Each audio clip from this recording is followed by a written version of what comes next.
Hello, welcome to Thor Talk, the show all about Marvel's resident god of thunder. On this episode of Thor Talk, Captain Marvel summons Mjolnir out of Thor's hands and wields it.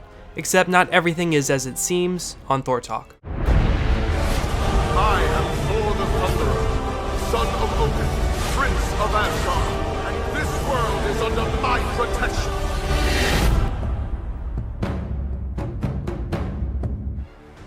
Captain Marvel number 16 was written by Kelly Thompson and was published in March of 2020.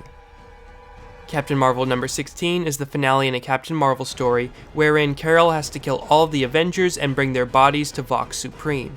If she fails to do so, he will detonate bombs that will kill a large number of Kree refugees.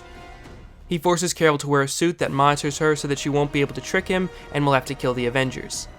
So Carol comes up with a needlessly complicated plan that involves contacting her friend Singularity, who is a sentient pocket dimension, defeating the Avengers, hiding them inside Singularity, and bringing Vox Supreme dead clones of the Avengers that she found lying around. So Carol gets all the Avengers into Singularity and brings the clones to Vox Supreme. Eventually the Avengers are able to come up with a plan inside Singularity, and Captain America gives his shield to Carol.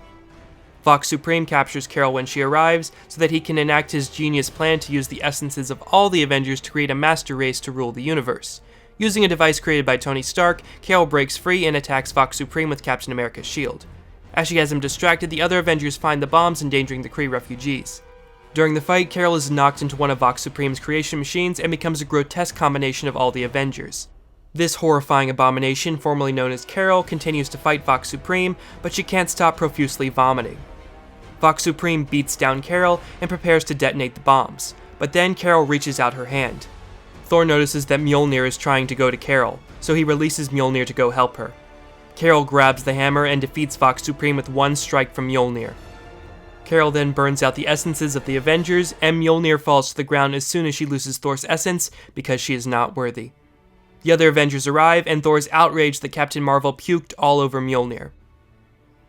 Captain America says something along the lines of everything being forgiven, and they all walk off into the sunset. So that was an odd story to say the least.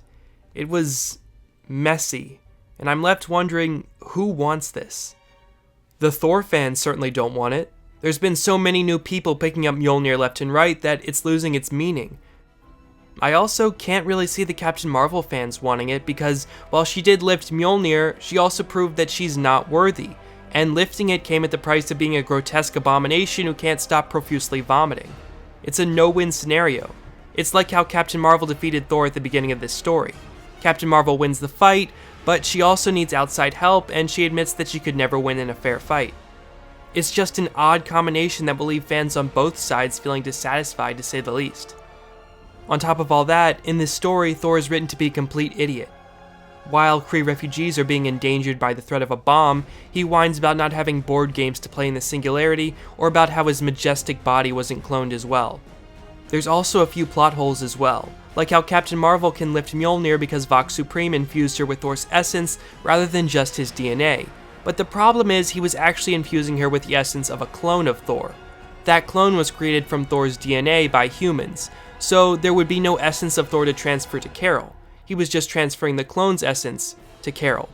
And it seems rather unlikely that a dead clone of Thor's head managed to prove itself worthy of Mjolnir.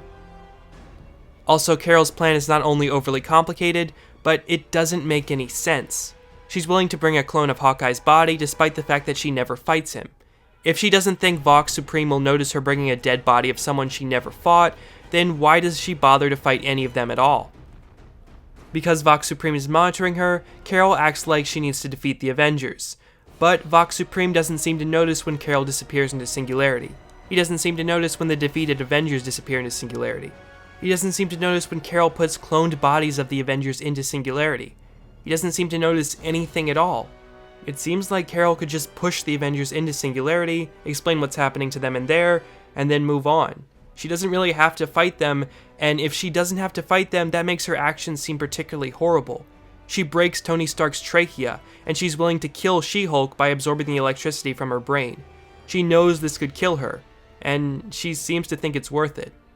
In the end, this story leaves both Carol and Thor looking bad. It's just a mess. Well, that's all for this episode of Thor Talk. I know it's been a while since my last episode. I'm not sick or dead, obviously. I've just been very busy, but I'm glad to get the chance to make another one. Also, apparently the world is ending. Ragnarok is upon us. But wash your hands, keep your hands away from your face. Just be careful, guys. So, with that said, see you next time on Thor Talk, where... You'll behold in